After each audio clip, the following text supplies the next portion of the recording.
ہمارے معاشرے میں افسوس ہے کہ ظلم بہت پھیل گیا ہے، اور وہ انفرادی سطح پر بھی ہے اور اجتماعی سطح پر بھی ہے۔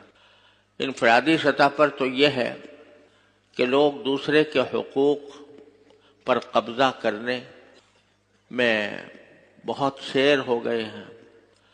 پیسہ میرے پاس آنا چاہیے، دوسرے کا پیسہ میں کسی طرح غصب کر لوں، کسی طرح اس کے بجائے پیسہ میرے پاس آ جائے، اس میں معاشرہ بڑی بری طرح پھنسا ہوا ہے۔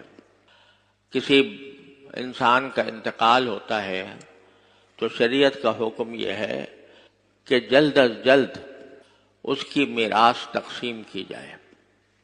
میراث تقسیم کرنے کا حکم قرآن کریم نے پورے ایک رکوع میں دیا ہے، اور اس کے حصے بیان فرمائے ہیں کہ اس کے ترکے میں سے کس کو کتنا دیا جائے گا۔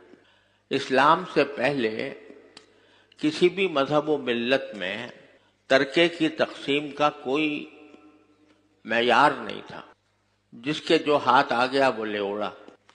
اور اگر کسی مذہب میں تھا تو یہ کہ جو سب سے بڑا بیٹا ہے وہ اپنے باپ کی جائیداد کا حقدار سمجھا جاتا تھا، جو دوسرے چھوٹے بھائی ہیں وہ میراث سے محروم رہتے تھے۔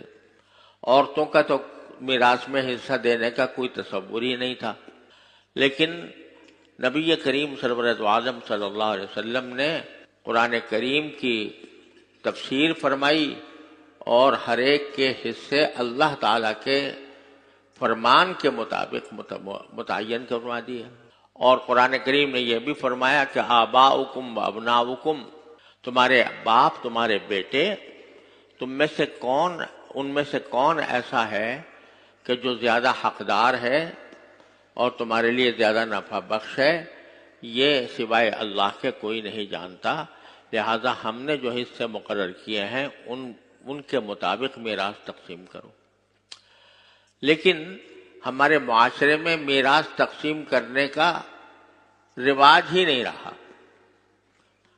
اول تو مدتوں تک یہ کہتے ہیں بھئی ابھی تو مرحوم کا انتقال ہوا ہے، ابھی تو اس کو کفن بھی میلا نہیں ہوا، تو اس کے مال کو کیوں حد سے بکھرے کرنے میں ہمیں اچھا نہیں لگتا۔ وہاں تو اچھا نہیں لگتا، لیکن جب آگے بڑھ کر جھگڑے کھڑے ہوتے ہیں تو پھر ایک دوسرے کے دشمن بن جاتے ہیں، اور میراث کے بارے میں ایسے جھگڑے کھڑے ہوتے ہیں کہ ان سے لڑائیوں کی نوبت آ جاتی ہے، قتل و قتال کی نوبت آ جاتی ہے۔ یہ سارا ظلم ہے جو ہمارے معاشرے میں پھیلا ہوا۔ اللہ تعالیٰ نے عورتوں کا حصہ مقرر فرمایا تھا، لیکن ہمارے معاشرے میں اکثر و بیشتر عورتوں کو میراث سے محروم رکھا جاتا ہے۔